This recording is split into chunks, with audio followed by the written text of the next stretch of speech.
All right, y'all, welcome back to the show. It's Antiwar Radio. I'm Scott Horton. And our next guest on the show is my friend Charles Goyette, America's most independent talk show host, former partner at Antiwar Radio. If you go to the archives at antiwar.com/radio, you'll have to go back to 07 or 08 or something.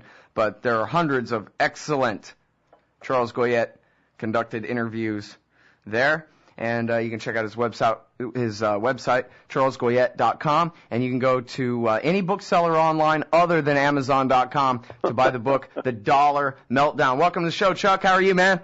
Hey, it's great to talk to you, Scott. I'm very happy to have you here, and I got to tell you, man, I really enjoyed your speech at the Freedom Summit over the weekend, but you scare the hell out of me. Yeah, but, that's my job. I mean, people have been sugarcoating this stuff for so long, somebody's got to just stand out and tell you, what the truth is. But I have an idea you weren't that shocked. Well, the thing is I pretty much understand everything you're saying, and it all sounds right to me. But I've learned in my own experience, whenever I'm the most alarmist about an immediate threat, that usually I'm wrong, and so I always try not to be. Like on Korea, for example, I'm a Doug Bandowonian, and that is that I'm not too nervous about it. It's all going to blow over. Nobody really wants a war there. And even though people do crazy things on the 38th parallel or whatever from time to time, try not to get too excited about where it might lead. And so when I hear you talk about how absolutely screwed every single one of us, other than the top 1/10 of 1% or whatever in this country are, I guess I know that you're right. I just wonder when, I guess. I don't want to be as alarmist as you, but then again, I don't know as much about it as you. So I don't think of myself as alarmist. I look at it this way. I mean, the world has been through these currency crises before. This isn't our first rodeo. So, I've been a student of monetary policy and these things for a very long time, and have paid a great deal of attention to people that have been correct in their assessment of monetary policies going back for a very long time. So I've just gone to the trouble. I don't think I'm an alarmist. I've gone to the trouble of parking my car, pull over the side of the road, and I walk down the road, and I look down around the curve. Everybody's racing down the road. I pull over and park. I walk down the curve, and I look around the curve, and what's there? And there's a bridge out. So I come back and I flag people down, and I say, you wouldn't want to go around this corner at 80 miles an hour. There's a bridge out around the corner, and I don't think that's a cause for alarm or it's fear-mongering. It's just, here we are. You better take a detour because there's a problem ahead. Mm-hmm. And then on the other side of the story, I'm not really in the business of predicting what people will do and what they won't do, and whether North Korea is going to take us to the limit, and South Korea is going to help. I don't know. I know what I learned from antiwar.com and other places about the potentials and the proclivities of people. But in this economics thing, there's another side to the story, and that side of the story is the law of economics.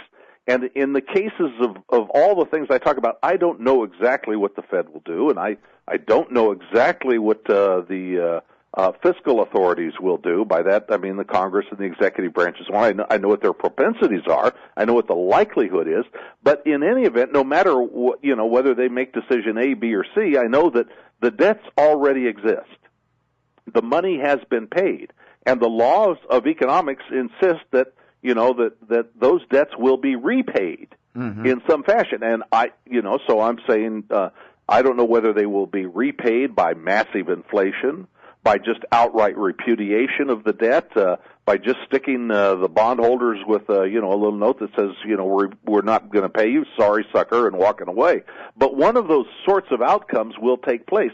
But the money's already been spent. It's been borrowed from somebody, and somebody will get left holding the bag. So that's the story that I bring to people, and to me, it's not really predicting exactly how the outcome will be. In fact, in the Dollar Meltdown, I go to the trouble to kind of explain, these are the kind of the indications, and here's what the political classes typically do, and if they do this, then you'll see that, and if they do the other, you'll see the other thing. So, but in any event, we're in a world of hurt. Yeah, well, I mean, and that's really the point, right, is whether we do this, that, or the other thing, the consequences are going to be really tough. Yeah. So why don't you explain how that is? If they just, for example, repudiate the debt, wouldn't that be the right thing to do? Well, I don't know whether that's the right thing to do. I mean, if you're... Would that be the least bad thing to do? Well, if your kids bought, U.S. savings bonds for some ungodly reason, and then the government said, by the way, we're not going to pay you, I think that's a criminal act. I think it's a criminal act. I mean, if I loan money to you and then you call me up someday and say, Charles, I'm not going to pay you, I think there's a crime there. And so I think it's a crime if the government does it. So there's no, it's like, well, okay, so if they decide to pay you back, so the government owes your kids, $1,000 on savings bonds, and they're going to pay you back with money that they freshly printed, and $1,000 is enough to buy a cherry Coke on Saturday afternoon at the malt shop, then I think that's a crime. Right. Somebody is going to be victimized, and that's the point of the book: is to insulate yourself from this monetary calamity that the fiscal and monetary authorities are enabling one another to perpetuate, and to insulate yourself so that you and many of the rest of us don't have to be victimized by these clowns. Well, now, the very worst possible scenario would be that they simply print money, conjure up money with their keyboards, and pay off those bonds with worthless dollars. Right. That hyperinflation, that'll destroy all of us. That is, frankly, in my view, that's the most likely outcome, because if they suddenly announce, listen, we lied, we're not capable of paying these debts back, we lied, the whole thing was a joke, sorry, that's a game ender. That kind of ends the game, and they awaken in the morning and they're out of power, and a new structure develops or evolves or maybe doesn't. But in any event, they find themselves on the receiving end of the pitchfork brigade, right? So they don't want to do that. Ludwig von Mises says that these hyperinflationary outcomes are a result of the cowardice of the monetary authorities. They don't want to say that we've lied to you. We've cheated you. Sorry, there's no there. It's the game's all over. So in their desperation, they do anything they can to keep the game going. And you hear a clown like Bernanke on CBS this weekend, and he's 100% sure that once he lets the monetary creation genie out of the bottle, that he can put it back in. Oh, he's 100% sure about that? Is that what? So. They don't want to admit that it's like the Sorcerer's Apprentice and Mickey Mouse, that they've uncorked something that they cannot control. So they bluster, and I think they tremble. If you looked at Bernanke, I think he was trembling a little bit on 60 Minutes. They tremble and they bluster. We're 100% sure that we can recork the genie in the bottle, but they can't do it. But they continue down the same path because they don't know anything else. It's the only, we'll create a little more money this time, and then, the economy will take off and tax revenues will grow, and people will be back to work, and then we can reclaim it all. And then, QE2 is finished, it's over and done, and it didn't have the promised effect, so then it's QE3. And, but this will, once we kickstart the economy, then everything will be fine. And then we'll reclaim all of this, this monetary base explosion that we've created. But they can't. And this is one of the things that they mislead you about, in my view. The Fed, just take QE1, quantitative easing 1. The Federal Reserve added, that was a $1.7 trillion operation, in which the Federal Reserve added to its balance sheet over $1 trillion worth of mystery meat, of stuff that nobody knows what it is, nobody wants it, it has no value. That's the reason the banksters wanted to get rid of it and shuffled it off to the Fed. There was no market for it, and now they tell you that, but once in the, in the great by and by, when the economy picks up and the effects of our monetary stimulus take off, then at that point, then we're going to unwind all this monetary creation and this growth of the monetary base with this mystery meat that we added to the portfolio of the Federal Reserve. But they can't unwind it because there's no market for this crap. If there had been a market for it, if anybody had wanted it, they wouldn't have had to take it on themselves to begin with. All right, now hold it right there, Chuck. We got to take this break. Everybody, it's the great Charles Goyette, America's most independent talk show host and author of The Dollar Meltdown. It's a brilliant book. You got to go and get it. We'll be right back. All right, y'all, welcome back to the show. It's Antiwar Radio. I'm Scott Horton. I'm talking with my friend Charles Goyette, former partner at Antiwar Radio. Someday he'll be back on the radio. Right now, he's writing a book. His last book The Dollar Meltdown is priceless, and it'll only cost you like $20 or something. Get online, go to anywhere except Amazon.com, and get yourself a copy. Run down to your local bookstore. It's big, it's yellow, it's got a melting Federal Reserve note on the front. And Charles, I told you this before, but I'll say it again because I mean it. I already knew that you were brilliant. I heard your show a million times. So I read that book, and I thought, wow, man, I'm dealing with like a Rothbard level intelligence here. I don't know about that. But that's very kind of you. But the book has had more impact than I would have expected. I'm very, very pleased with that. I hear from people all over the world about it. It's had an impact on people's behavior. People now that the paperback just came out a couple of weeks ago. Mm-hmm. The hardcover came out about a year ago. But I'm hearing from people now that got the hardcover originally and have already taken steps to insulate themselves from this coming calamity, and they are very, very grateful that they understand it in a new way. All right, now let me ask you again what I tried to ask the other night at dinner after your speech at the Freedom Summit there. You made the analogy to the 1970s in your speech, and now I think most people kind of understand that there was a giant bubble from all the inflation created to pay for Vietnam and the Great Society that broke, I forget, in 68 or 69, and then they spent the whole 1970s trying to stimulate and monetize and the Fed creating new money, the Congress creating new debt, and John Maynard Keynes in full effect, and all we got was stagflation, high inflation and high unemployment at the same time. It didn't work. But then they brought in Paul Volcker. And Paul Volcker did what they had, the exact opposite, basically. Jacked interest rates up through the roof to force the recession that they had been stimulating to stop. In other words, he let all those bad debts be liquidated. And, in fact, a lot of good debts, too. He completely put the American economy in a stranglehold in order to get us, back down to reasonable price levels so they could start the bubble all over again. And I was trying to ask you, how come they can't do that again? Well, it's because the things are a lot different than they were in the 1970s. Let me think how to answer that best. Okay, here's a good way to at least try to answer it. In the most rosy scenarios of what the new Congress is going to try to trim from the annual deficit, there is talk from John Boehner. Okay, here John Boehner and the Republicans now have the House, and they said if you give us the House, we will cut $100 billion from the deficit in the first year. And the Deficit Reduction Commission came out, and the Deficit Reduction Commission said, well, here's how you cut $200 billion by 2015. By 2015? You got a $4 trillion budget by 2015, you're going to cut 5% of it because circumstances are so grim? Okay, now, you imagine that we go down the road that Paul Volcker suggested and interest rates start to climb. What does that do to the cost of servicing U.S. debt? I mean, a 1% increase in interest rates, just 1%. We're at generational lows now. A 1% increase in interest rates more than obliterates all of John Boehner's first year of $100 billion cuts. It obliterates it.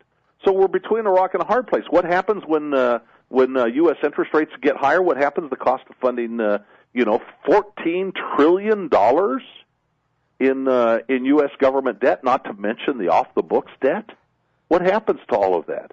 And it's a very, very different world now. There are in the 1970s, China wasn't even in the game. Really, Russia wasn't even in the game at the time either. The United States dollar is uniquely situated so that we can't just go out and raise interest rates and clear up our problems. I mean, it's a very different world. Well, yeah, I mean, it sounds like if we're paying $500 billion a year just in the interest payments on the national debt, I think last I checked it was $400 billion a year, but I know the national debt's gone way up since then, and that's at interest rates that are basically at 0.5% or 1%, right? The construction trades in this economy are on their butt. What do you do to them when you start raising interest rates? What do you do to even an embryonic recovery, if indeed there is one? What do you do to all of that? No, you destroy it completely. Here in the Obama years, what happens to social spending? It goes up. I mean, didn't they just vote an increase in unemployment benefits? Where does that money come from? It goes up.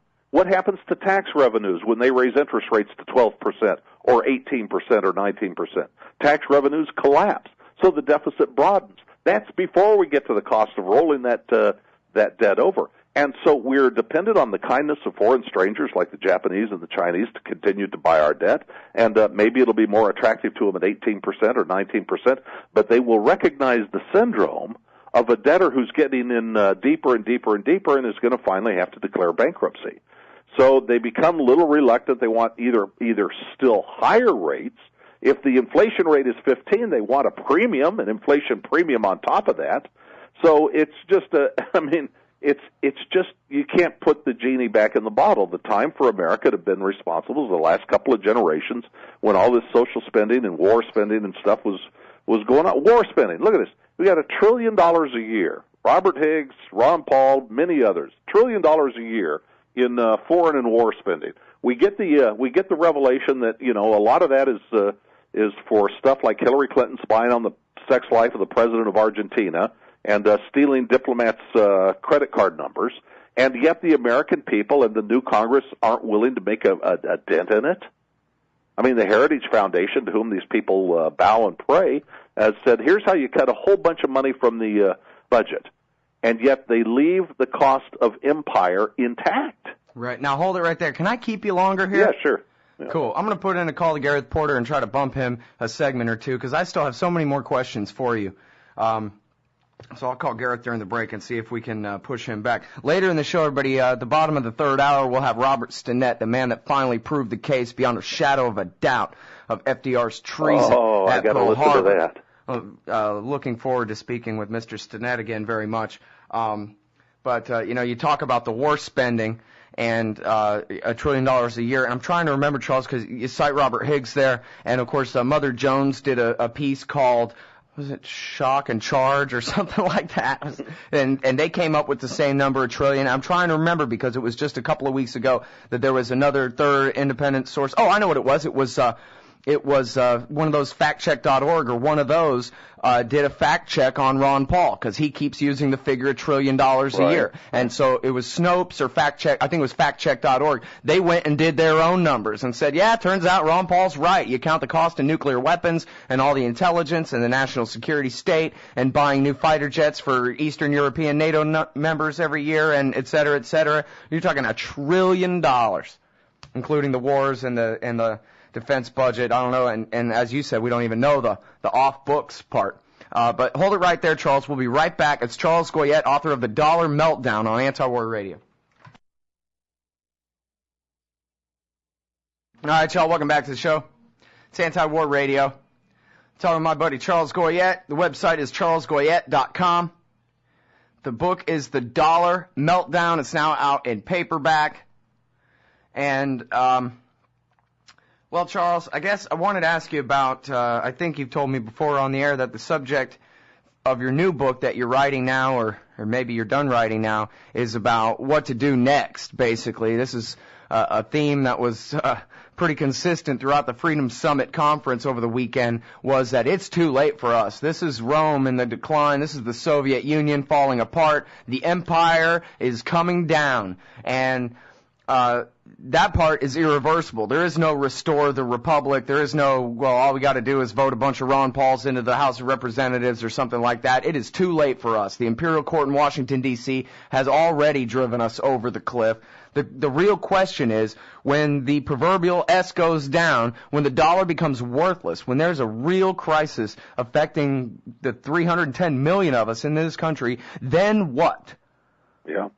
Well, it depends. I guess, let me answer it, Scott, the way I answered it for my publisher who asked me to write a preface for the new paperback edition, asking the same thing. How can you tell at this juncture, where we are today, just how bad it will get? Because, there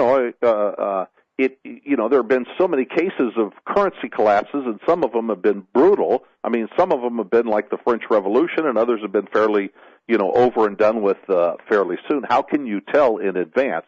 And so for the preface of the book, I advanced the suggestion, of which I'm moderately sure, that you can tell, you can assess the severity of the calamity in advance by the cluelessness of the governing classes as we enter into it. Yeah. In other words, if they understand as we march along that they've created a problem, they understand the nature of the problem and so on, and it plays out, then we can get back to normal fairly quickly. They understand, it's our interference. We did this.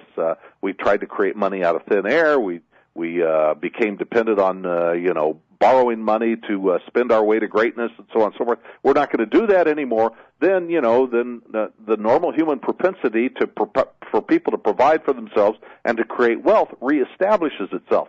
But if you look at the governing classes in this country, in this environment, I mean, I don't know whether. Well, let's start on the monetary side. I mean, before the inflationary effects of QE1 had begun to work their way through into the economy, and the time you see it at the level of consumer prices. Before that has even happened, and consumer prices will be up. I mean, raw materials prices are up. Gasoline's going to be $3 if it's not already in your neighborhood. Corn and oats and wheat and canola oil are up. I don't know, that group probably 40% from October to October. Energy prices 30-some percent. Natural gas, heating oil, gasoline, and so on. But that's not even really the full impact of QE1. So before QE1 has begun to work its way through the economy and to mushroom its way into the expansion of money and credit by the fractional reserve banking system, before that has even happened, the monetary authorities have decided to double down with QE2. So if this is a symbol of anything, it's a symbol of cluelessness. And then Bernanke had the temerity to tell us on Sunday night on 60 Minutes that, if this doesn't work, we've got more waiting for it. We can do QE through. We can do QEs forever. And, of course, they're all done at the destruction of the purchasing power of the dollar. But that's just the enablers of congressional profligacy. Yeah, but all these guys went to Harvard and Yale. How can they be so clueless? Yeah, how can they be so clueless? It's their stock in trade. I mean, you tell me. You read Paul Krugman. You listen to Ben Bernanke. This is what I'll tell you. I don't think they're really as clueless as they seem. I mean, if you watched Bernanke on 60 Minutes, he was visibly nervous. So help me. Go back and play the video. His lip was trembling.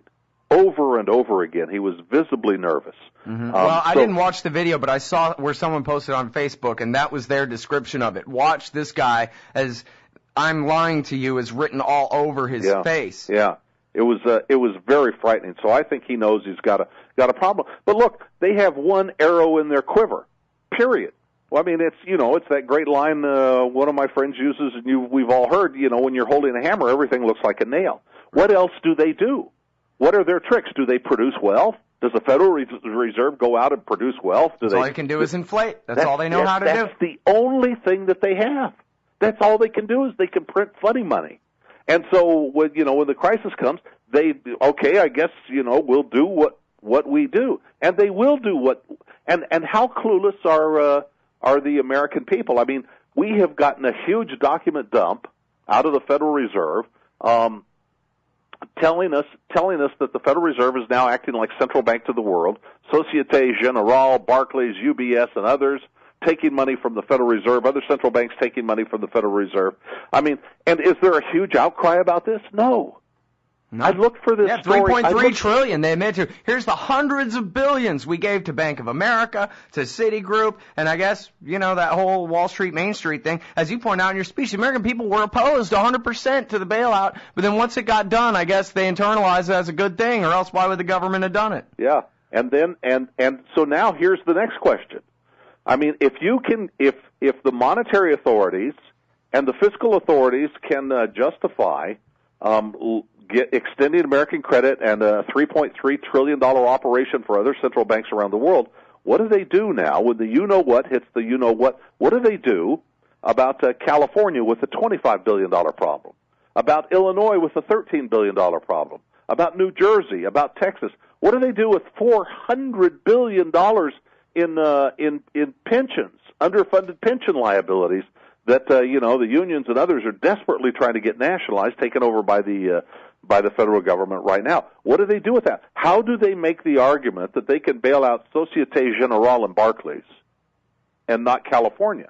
The very same arguments that they marshal to bail out UBS play over more so for California, but it shows that they're tools of the banksters. I mean, the banks are exposed to UBS. The American banks are exposed to Barclays. American banks are exposed to Societe Generale. But American banks are also exposed in California and in Illinois and in New Jersey and in Texas and in other states. So if you look at the cluelessness of the governing classes, as bad as it's gotten, as deep as the problem has gotten, they are willing to double down. I think this portends a really, really difficult period. And, Scott, just to take it one more point, in the past, in these currency crises, in these periods of severe inflation, there have been alternatives. I mean, during the Weimar Republic inflation, you could get a hold of British pound sterling. There were other currencies available in Zimbabwe, or better still, take the inflations in South America over the last couple of decades. The people scrolled away U.S. dollars as a form of holding wealth. Well, now you've got the Federal Reserve printing money, the IMF, special drawing rights or whatever they do. They're going to put your guarantee behind it as an American taxpayer, but that's fiat money. They are printing money. The European Union is printing money. Japan is printing money. China is printing money, and it's not like the world has any currency that is a sort of a sanctuary during this thing. We have a globalized problem. All the countries of the world are, what are all the euphemisms for printing money? All the currencies of the world are being tarped, deficit accommodating, quantitatively easing, liquidity operations. They're doing it all over the world. And so there's a solution. I mean, this is how you judge how bad it's going to get too. Is if there is not a medium of exchange that people will use, then commerce grinds to a halt or becomes very primitive at the level of border. So the solution is to repeal the legal tender laws and let natural, organic currencies begin to develop. But right, the authorities now we're going to pick that up. That. Let's pick that up on the other side of this break. The big problems are coming. What can we do about it on the individual level to protect ourselves is an important part of this. Charles Goyette on Antiwar Radio. All right, y'all, welcome back to the show. It's Anti-War Radio. CharlesGoyette.com is the website of my guest, Charles Goyette. We're talking about the government's funny money.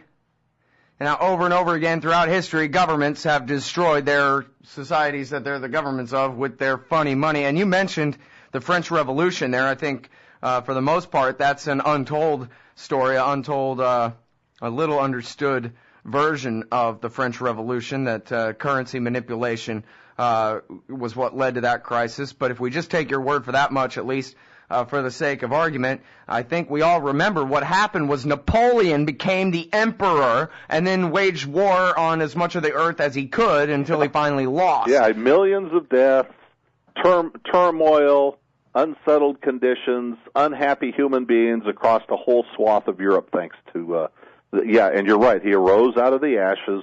He arose out of the ashes of the destroyed and crippled French nation. And now, so how do we avoid that fate in the U.S.? Well, I mean, I suppose widespread civil disobedience. If you can't get them to repeal the legal tender laws, then maybe people need to begin to develop alternative currencies that they use on their own anyway. Right, so, just keep each other's contracts and don't have to take it to court. So you don't have to have it enforced by the court because you mean what you say when you sign the damn thing in the first place. You drop out of the system. You drop out of the monetary system, drop out of the court system. But I don't think that it'll penetrate enough people to keep commerce going at the level that we would like. And by this, I mean right now, I'm wondering not how do we restore. And you're right, you alluded to my new book. It's a little bit about the relationship of freedom and how to restore prosperity in this country. But I'm afraid that the real problem is not how do you restore prosperity, but how do you arrest the decline. And I don't think there are enough people that are up to speed on this. I don't know, maybe it's karma, Scott. Who knows? Maybe we've got to live through this misery so the people awaken and they go, my God, that was awful. Let's do something so we don't get reamed like this again. Maybe. But they're still asleep at the switch. I mean, look how they respond to all of this stuff. You would think they'd be livid about what's being done in their name around the world. Not just the killing of people. Those are foreign people anyway. They don't really exist. Not just that, but what they're spending your money on in what's called diplomacy around the world. You'd think that they'd be livid about the Federal Reserve bailing out other central banks and foreign banks. You'd think they'd be livid about that. You think they'd be livid about all of this stuff, trying to lock up a publisher that's not even an American citizen, and you've got people calling for his assassination. You'd think that the American people would be livid about this. They'd want the restoration of a free and open society, and a prosperous one too, but they're not. Yeah, it's outrage fatigue is what it is. Maybe There's it is. So many evil things in a row. It's hard to stay angry. Well, I think that I think the American people are going to get and I'm taking a kind of a snarky tone in the new book, at least at this point in my writing, that it's very clear that the American people don't want to be prosperous anymore, and it's too bad that they're inflicting that on the rest of us who do. That's too bad for you and me, Scott. But it's clear that this is what the American people want. They want to be impoverished. They want their standard of living drastically lowered. And I guess that's fine if they want to do that to themselves. Now, if they were to change their mind, if they should suddenly realize that being prosperous and having opportunity for ourselves and our children going forward is a wonderful thing, then here are the things that they should do. And actually, the point is actually not the things they should do, the things they just got to stop doing. Right. Well, and that's the thing. They all want to be prosperous. They just want to be prosperous for free. Yeah. Well, they want what never has been and never will be. They want to spend their way to prosperity. They want to believe that we can, keep this government spending fed by borrowing from some of the poorest people in the world, that they will never want to spend the money that they earn.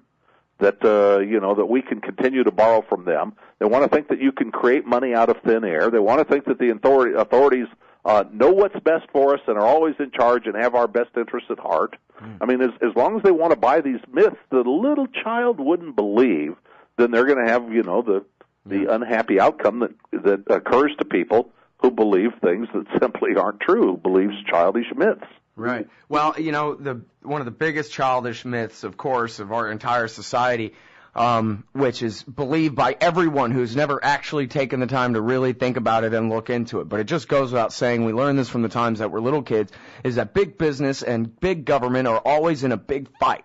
And that it's just the progress of those opposed to the biggest, most powerful, richest, evil top hat wearing capitalists or whatever who've gotten all this socialism and all this regulatory state accomplished. When in fact, especially as proven by Gabriel Kolko in his book, The Triumph of Conservatism, progressivism really has always been a conservative plot to buy off those who oppose, who naturally, natural liberals who oppose the old order, whoever happens to already be a billionaire and so forth, and get them to support the state, which is the key to those zillionaires' success. And so we have a lot of people, Charles, who hate all the very same banks and corporations as you and I, who think that, for example, your libertarian solutions to our problems are actually what the evil corporate powers want, and insist that what we need is more Paul Krugman economics. Yeah. We need to stimulate the economy to help the little guy, like FDR did.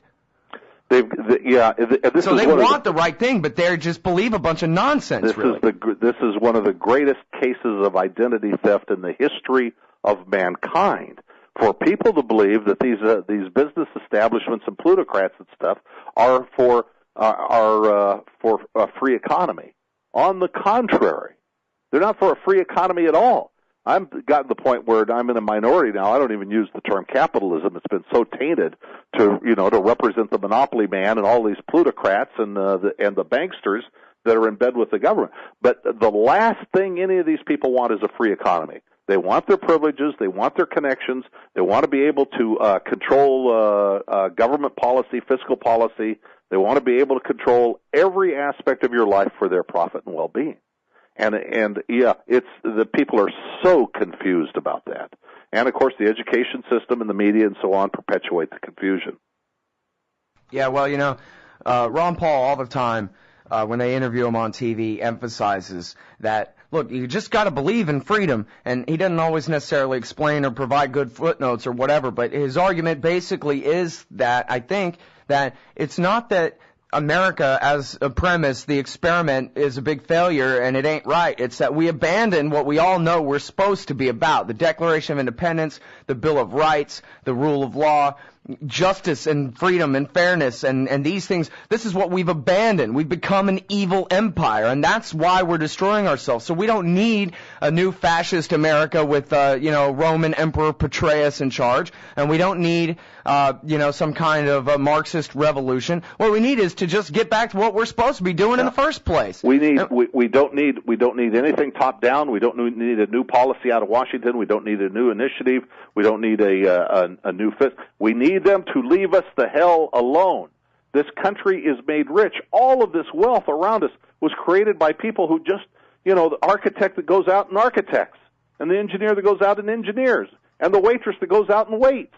It's all created by the people just doing what they do individually on their own.